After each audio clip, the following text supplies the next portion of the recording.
একজন নোবেল বিজয়ী মানুষ, এখন তার সরকারের নামে উচ্চারিত হচ্ছে গণহত্যা শব্দটি। দর্শক, এই মুহূর্তে দেখতে পাচ্ছেন সবাই ডক্টর ইউনূসের বিরুদ্ধে স্লোগান দিয়ে রাজপথে নেমেছে এবং দেশে নতুন পরিস্থিতি আজ দুপুরে। এদিকে আজ বিভিন্ন দায়ে ডক্টর ইউনূসের বিরুদ্ধে সবাই রাজপথে নেমেছে। আজ দুপুরে দেশের নতুন পরিস্থিতি, শেখ হাসিনার বয়ে সবার কাঁপুনি শুরু হয়েছে। বাংলাদেশে অভ্যুত্থানপন্থীদের একজনকেই ভয়, তিনি হলেন শেখ হাসিনা। মোহাম্মদ ইউনূস এবং তার উপদেষ্টারা যেমন এই তালিকায় আছেন, তেমনি বাংলাদেশের অন্যান্য রাজনৈতিক দলের শীর্ষ নেতারাও একটা বিষয়ে একমত, যেমন বিএনপি, জামাত বা এনসিপি। জাতিসংঘের পরবর্তী মহাসচিব কে হবেন? ডক্টর মোহাম্মদ ইউনূস জাতিসংঘের মহাসচিব পদে প্রার্থী হচ্ছেন। দর্শক, সম্প্রতি বিভিন্ন দলের থেকে উপদেষ্টা পরিষদের কারা কিভাবে বিতর্কিত কর্মকাণ্ড করছেন, কারা বিভিন্ন দলের পারপাস সার্ভ করছেন, এটা নিয়ে আলোচনা যে শুরু হয়েছে, সেই আলোচনা থামছে না। বিবিসির একটা প্রতিবেদনে বেশ কিছু নামের তথ্য পাওয়া গেছে। যে ডক্টর ইউনূসের যে সরকার, এই সরকারের অধীনে বাংলাদেশে হিউম্যান রাইটস প্রটেক্টেড না। আমার রাষ্ট্র হচ্ছে জনগণকে শুধু লুট করে সব লোক। আপনি জনগণই কটা পুঁজি আপনাদের, তাদেরকে আপনারা চুষে খাবেন। জনগণের জন্য করছেন কি? আপনি রাজনীতি একটু কাশি লাগলে আপনি সিঙ্গাপুর যাচ্ছেন চিকিৎসা করতে, আপনার লজ্জা করে না? পদত্যাগের ঘোষণা দিয়েছেন আইন উপদেষ্টা আসিফ নজরুল। রাতে উপদেষ্টা পরিষদের এক বিশেষ সভায় এই সিদ্ধান্ত নেওয়া হয়। এই বিষয়ে প্রয়োজনীয় পরিপত্র পরবর্তী কর্মদিবসে জারি করা হবে। কথা একদম ক্লিয়ার। ডক্টর আসিফ নজরুল সাহেব, কান খুলে শুনে রাখেন, আগামী 1 ঘন্টার মধ্যে আপনাকে পদত্যাগের লকমা লাগাতে হবে, পদত্যাগ করতে হবে। একদিকে আইন উপদেষ্টাকে নিয়ে অনেক কথা হচ্ছে, অন্যদিকে আজ দেশের প্রত্যেকটা জনগণ ডক্টর ইউনূসের বিরুদ্ধে কেঁপে যায় এবং অনেকে আজ দুপুরে রাজপথেও নেমেছে। দর্শক শ্রোতা, আপনারা জানেন ডক্টর ইউনূসের কার্যক্রম নিয়ে, ডক্টর ইউনূসের বিভিন্ন পদক্ষেপ এবং তিনি যেইভাবে দেশ চালাচ্ছেন, এইটা নিয়ে দেশের অনেক জনগণ এখন অসুখী আছে। অনেকে সরাসরি বলতেছে আগের সরকার ভালো ছিল বা শেখ হাসিনার প্রশংসা করতেছে। আপনারা সম্পূর্ণ ভিডিও দেখবেন সবাই কি বলতেছে এবং জনগণ যে তাদের কষ্ট প্রকাশ করে রাজপথে নেমে অনেক কিছু করে, সবকিছু দেখতে পারবেন এই একটি ভিডিওতে। আসুন আমরা কথা বাড়াবো না, আমরা সরাসরি ভিডিওর মূল আলোচনায় চলে যাচ্ছি। একজন নোবেল বিজয়ী মানুষ, যাকে শান্তির প্রতীক বলে মানুষ চেনে, এখন তার সরকারের নামে উচ্চারিত হচ্ছে গণহত্যা শব্দটি। প্রশ্ন উঠছে, ডক্টর মোহাম্মদ ইউনূস কি সত্যি খুনের দায় মুক্তি চাইছেন?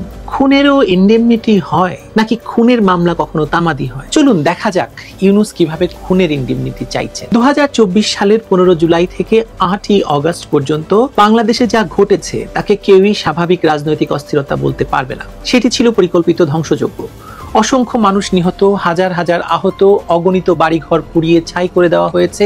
মুক্তিযুদ্ধের প্রতীক ধানমন্ডি 32 নম্বরের বঙ্গবন্ধু ভবন পর্যন্ত আগুনে জ্বলে গেছে এবছরই। তবু ডক্টর ইউনূসের অন্তর্বর্তী সরকার 14 অক্টোবর যে প্রজ্ঞাপন জারি করলো, তাতে বলা হলো এই সময়ের মধ্যে সংঘটিত কোনো হত্যাকাণ্ড, অগ্নিসংযোগ, লুট, ধর্ষণ বা নির্যাতনের ঘটনায় মামলা করা যাবে না, সবাই দায়মুক্ত, অর্থাৎ ইন্ডেমনিটি দেওয়া হলো। এই প্রজ্ঞাপনকে বলা হচ্ছে জুলাই সনদ। কিন্তু এই সনদ আসলে এক ধরনের ইন্ডেমনিটি তো বটেই, একটি বৈধতার ছদ্মবেশে দেওয়া ক্ষমা, যা খুনিদের জন্য আশ্রয়দাতা আর নির্যাতিতদের জন্য দ্বিতীয় দফা শাস্তি। বাংলাদেশে ইন্ডেমনিটির ইতিহাস নতুন নয়। বঙ্গবন্ধু হত্যার পর জিয়াউর রহমান যেভাবে খুনিদের রক্ষা করেছিলেন, 2003 সালে বিএনপি জামায়াত জোট সরকারও অপারেশন ক্লিন হার্ট অভিযানের মাধ্যমে নির্যাতনের দায় থেকে আইন শৃঙ্খলা বাহিনীকে রেহাই দিয়েছিল। ইতিহাসে দেখা গেছে এসব দায় মুক্তির আইন টেকে না, শেষ পর্যন্ত বাতিল হয় আর বিচার ফিরে আসে।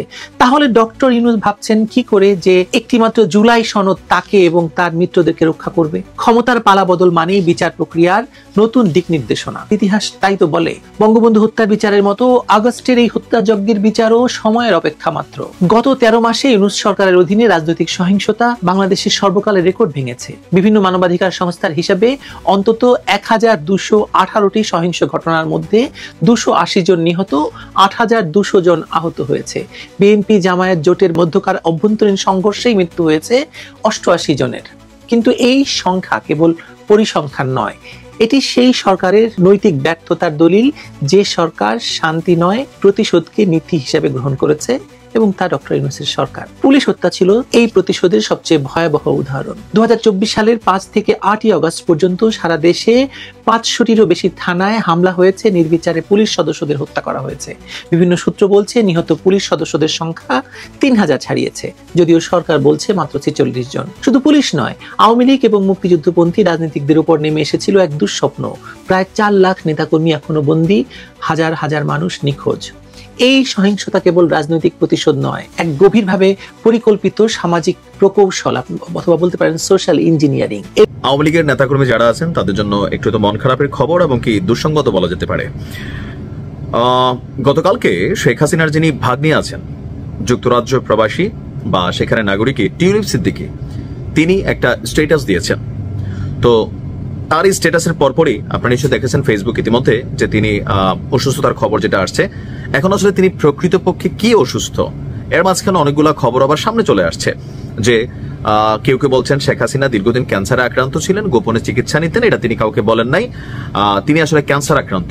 আবার কেউ কেউ বলছেন যে না, তিনি আসলে এই মুহূর্তে অনিদ্রা, দুশ্চিন্তা, টেনশন অথবা জুলাই আগস্টে সরকার পরিবর্তনের পরে বা সরকার পরিবর্তনের যে ধাক্কাটা এটা তিনি আসলে নিতে পারেন নাই, সেই কারণে তিনি কিছুটা মানসিকভাবে অসুস্থ। আবার কেউ কেউ বলছেন যে না ভাই, শারীরিকভাবে অসুস্থ, আবহাওয়া চেঞ্জ হচ্ছে, বয়স হয়ে গেছে, শীতকাল আসতেছে, তিনি আসলে প্রকৃতপক্ষে কি অসুস্থ আসুন দেখি আজকের ভিডিওতে আমরা একটু জানার চেষ্টা করি। প্রথমত শেখ হাসিনার বয়স হয়ে গেছে 78 বছর। আমার দাদি নানি বা আপনার দাদি নানি বা মা যারা আছেন তারা কিন্তু সোজা হইয়া নিজেরা হাঁটতে পারেন না, তাদেরকে কেউ ধৈর্য হাঁটাইতে হয়, চোখে চশমা লাগে বা ভাত অনেক সময় লোকমা দিয়ে খাওয়াই দেওয়া লাগে, হ্যাঁ এরকম কিন্তু অবস্থা। বাট এই বয়সেও শেখ হাসিনা বা বেগম খালেদা জিয়া তারা দুজন কিন্তু মোটামুটি ভালোই শক্তিশালী আছেন। যেমন বেগম খালেদা জিয়ার বয়স হচ্ছে 80 বছর, তো ওনার থেকে 2 বছরের ছোট হচ্ছে শেখ হাসিনা 78 বছর। শারীরিকভাবে তিনি কিন্তু যথেষ্ট ফিট আছেন শারীরিকভাবে। কিন্তু এখন অসুস্থতার বিষয়টা নিয়ে যে বিষয়টা আসছে, প্রথমত শেখ হাসিনা ক্যান্সার আক্রান্ত যেই খবরটা ছড়িয়েছে, দৈনিক ইত্তেফাকে আমি ঘাইটা দেখলাম 2025-এর এই বছরেরই ফেব্রুয়ারিতে ঠিক এমন একটা নিউজ বের হয়েছিল যে শেখ হাসিনা ক্যান্সারে আক্রান্ত আর গোপনে সিঙ্গাপুরে তিনি চিকিৎসা নিচ্ছেন অথবা সিঙ্গাপুর থেকে ডাক্তার এসে তার চিকিৎসা করছে। এটা কিন্তু ভুয়া খবর যে শেখ হাসিনা ক্যান্সারে আক্রান্ত। এটা নিয়ে যারা দেখে মন টন খারাপ করছেন, তিনি ক্যান্সারে আক্রান্ত হন নাই। তো টিউলিপ সিদ্দিকের পোস্টের মধ্যে ঠিক এতটুকু লেখা আছে যে খালামনির জন্য দোয়া চাই, তিনি কিছুটা অসুস্থ। এখন এই অসুস্থতাটা স্পেসিফিকলি কি অসুস্থ, এটা এখন আমি অনেকগুলা গণমাধ্যম ঘাড়াঘাড়ি করলাম, সবাই ওই রকমই লিখছেন যে কিছুটা অসুস্থ, কেউ লিখছেন অসুস্থ বাট যে ক্যান্সার বা বড় ধরনের কোনো রোগ হয়েছে এটা কিন্তু হয় না। আবার অনেকে বলার চেষ্টা করছেন শেখ হাসিনার বড় ধরনের অসুখ হলেও এটা এই মুহূর্তে জনসম্মুখে আসবে না। কেন আসবে না? আওয়ামী লীগের নেতাকর্মীরা প্রতিদিন রাত মনে করেন যে আপা আসবেন, বাংলাদেশ হাসবে, আপা আসবে, বাংলাদেশ হাসবে, এই যে তাদের ডায়লগটায়। তো এখন যদি কোনো কারণে তিনি মারা যান বা বড় ধরনের কোনো অসুস্থতা হয়, এটা দলের যেই শৃঙ্খলা, চেইন অফ কমান্ড এবং আগামী দিনে নেতৃত্বে কারা আসবেন এই জায়গাটার মধ্যে একটা কি বলে যে দুর্বলতা তৈরি করবে। আবার কেউ কেউ বলার চেষ্টা করছেন গেল 2-1 মাস আগে আওয়ামী লীগের নেতৃত্বে পরিবর্তন আনতে যাচ্ছেন শেখ হাসিনা, সভাপতির পদ তিনি ছাড়বেন। আলোচনা ছিল সজীব ওয়াজেদ জয় এবং ওনার মেয়ে পুতুলের নাম। তো অনেকে বলার চেষ্টা করছেন যে তিনি আসলে বড় একটা অসুখে আক্রান্ত, যেটা তিনি প্রকাশ করতেছেন না। আর এই সময়টার মধ্যে তিনি আসলে আওয়ামী লীগকে আগামী দিনে কে বা কারা এটার মাঝি হিসাবে দাঁড়াবেন বা কাণ্ডারি হবেন সেটা তিনি সেট আপ করে দিতে চাচ্ছেন। তবে এখন পুরা জিনিসটাই হচ্ছে আপনার ভাষা। তো যেহেতু টিউলিপ সিদ্দিকী শেখ হাসিনার বোনের মেয়ে বা সজীব ওয়াজেদ জয়, তাদের মুখ থেকে স্পেসিফিক কোনো ওয়ার্ড আসার আগে বিভিন্ন জায়গায় বিভিন্ন রকমের মন্তব্য আসতেছে, বক্তব্য আসতেছে। আসলে কোনটা যে সঠিক কোনটা ভুল এটা কিন্তু প্রমাণিত করা যাচ্ছে না। বাট অসুস্থ তিনি, এটা 100% সত্য।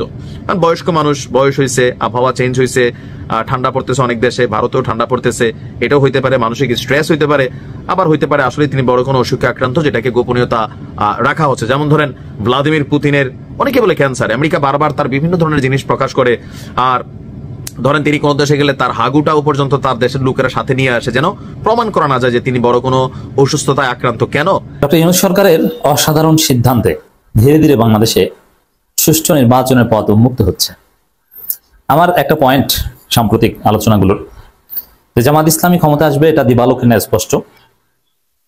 জামাতের পক্ষে গণজোয়ার, নিরঙ্কুশভাবে জামাত ক্ষমতা আসবে এবং এক্ষেত্রে কন্ডিশন একটাই, সুষ্ঠু নির্বাচন হওয়া। জামাতের সামনে চ্যালেঞ্জ একটাই, নির্বাচন সুষ্ঠু হওয়া। এবং জামাতের বিজয় হবে ডাকসু, জাকসু, চাকসু, রাকসুর মতো ভূমিধস বিজয়। বাস্তবে বাংলাদেশের জনসমর্থন এখন এরকমই, যেটা ডাকসু জাকসু চাকসুতে আপনারা দেখেছেন। এক্ষেত্রে বিএনপি ভোট কারচুপি করতে চায়, সুষ্ঠু নির্বাচনকে বাধাগ্রস্ত করতে চায়। তাদের যে পেশি শক্তি আছে সেটা ব্যবহার করে, কালো টাকা ব্যবহার করে তারা জনমতকে উল্টে দিয়ে বিএনপি জিততে চায়। এটা ডাকসুতে জাকসুতে সব জায়গায় চেষ্টা করেছিল, কিন্তু না। প্রফেসর ইউনূস সরকার চমৎকার চমৎকার সিদ্ধান্ত নিচ্ছেন, নতুন নতুন আইন প্রণয়ন করছেন, নতুন নতুন বিধিমালা সংযোজন করছেন, প্রশাসনকে রদবদল থেকে শুরু করে যেসব সিদ্ধান্ত নিচ্ছেন, যার অর্থ যে বাংলাদেশ ধীরে ধীরে সুষ্ঠু নির্বাচনের দিকে যাচ্ছে, কারচুপির সব রাস্তা বন্ধ হয়ে যাচ্ছে। এটা জামাতের জন্য পজিটিভ। আর এই কারণেই বিএনপি চায় যে ইউনূস সরকার তত্ত্বাবধায়ক সরকারের মুডে রূপ নিক। এখন তত্ত্বাবধায়ক সরকার রূপ নিলে কি হবে দেখেন, ইউনূস সরকার সিদ্ধান্ত নিয়েছে, অনেকগুলো সিদ্ধান্ত নিয়েছে, আইন পাশ হয়েছে, আরপিও সংশোধন হচ্ছে। কি ইউনূস সরকার করছে যে পলাতক ব্যক্তি নির্বাচন করতে পারবে না, আবার নির্বাচনে যাতে কালো টাকার ব্যবহার না হয় সেটা নিশ্চিত করছে। ওই পোস্টার ব্যানারের রাজনীতি করা যাবে না, শোডাউনের রাজনীতি করা যাবে না, ইচ্ছে মতো টাকা খরচ করা যাবে না, এক একজন ভোটার প্রতি 10 টাকার বেশি খরচ করা যাবে না, জামানতের পরিমাণ ঠিক করে দিচ্ছে, খরচের পরিমাণ ঠিক করে দিচ্ছে, সভা সমাবেশ ওটা নির্বাচন কমিশন আয়োজন করবে, প্রত্যেকটা ইউনিয়নে একটা মঞ্চ থাকবে, ঘুরে ফিরে রাজনৈতিক দলগুলো রোটেশনে সেই মঞ্চে সে বক্তব্য দিয়ে যাবে। আরো অনেক সুন্দর সুন্দর নিয়ম আসতে যাচ্ছে। তো এগুলো সুষ্ঠু নির্বাচনের জন্য সহায়ক, এগুলো ইউনূস সরকার করছে, সিদ্ধান্ত নিচ্ছে। কিন্তু বিএনপি বলে যে না না না, তত্ত্বাবধায়ক সরকারের রূপ নেই এই সরকার। এর অর্থ কি, যে কোনো আইন টাইন প্রণয়ন করতে পারবে না, কোনো বিধিমালা সংযোজন করতে পারবে না, আরপিও সংশোধন করতে পারবে না, কিচ্ছু পারবে না। কারণ তত্ত্বাবধায়ক সরকার হলে রুটিন কাজ ছাড়া অন্য কোনো কাজ করতে পারে না। এই জন্য ইউনূস সরকারকে তত্ত্বাবধায়ক সরকার বানাতে চায় বিএনপি। কেন? ওই যে যাতে কোনো সংস্কার সংশোধন কিচ্ছু করতে না পারে, সব বাতিল হয়ে যায়, জাস্ট নির্বাচনের প্রস্তুতি। কিন্তু না, এটা হচ্ছে না। প্রফেসর ইউনূস সরকার সুন্দরভাবে নতুন নতুন আইন বিধিমালা সংযোজন করছেন সুষ্ঠু নির্বাচনের স্বার্থে, এবং প্রশাসনের রদবদল করার ক্ষেত্রে বিএনপি যে অভিযোগ এনেছে ওটাও আমলে নিচ্ছে না। কারণ কি, প্রফেসর ইউনূস বুঝতে পারছেন যে প্রশাসনে যারা সৎ নিরপেক্ষ তাদেরকে জামাত ট্যাগ দিচ্ছে বিএনপি। এই উপদেষ্টা পরিষদের সবচাইতে সৎ যিনি উপদেষ্টা, যার সততায় পুরো উপদেষ্টা পরিষদ পুরো জাতি মুগ্ধ, সেই ফজল কবির খান, তাকে জামাত ট্যাগ দিচ্ছে বিএনপি, অথচ তিনি জামাত নন।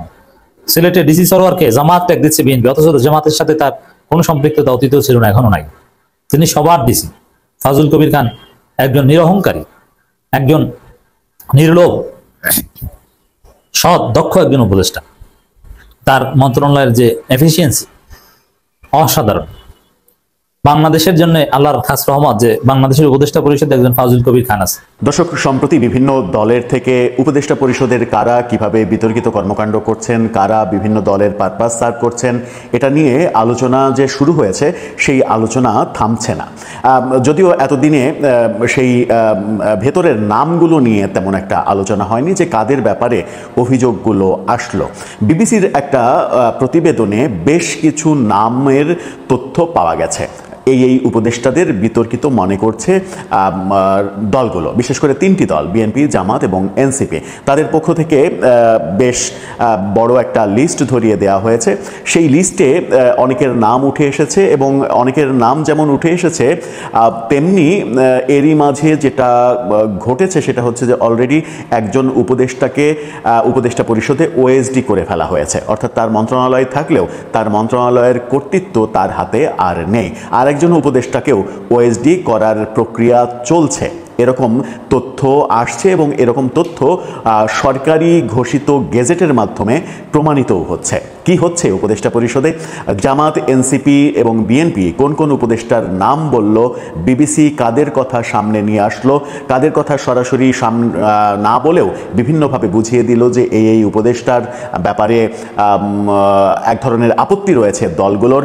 তারা কি ভাবছেন? সম্প্রতি এক উপদেষ্টা যে অধ্যাদেশ জারির কথা বলেছেন সেইগুলো নিয়ে আলোচনা করে বোঝার চেষ্টা করব সরকারের ভেতরে কি ধরনের অস্থিরতা কাজ করছে ঠিক এই মুহূর্তে। থাকবেন পলিটিক্স টিভির নিয়মিত আয়োজনে।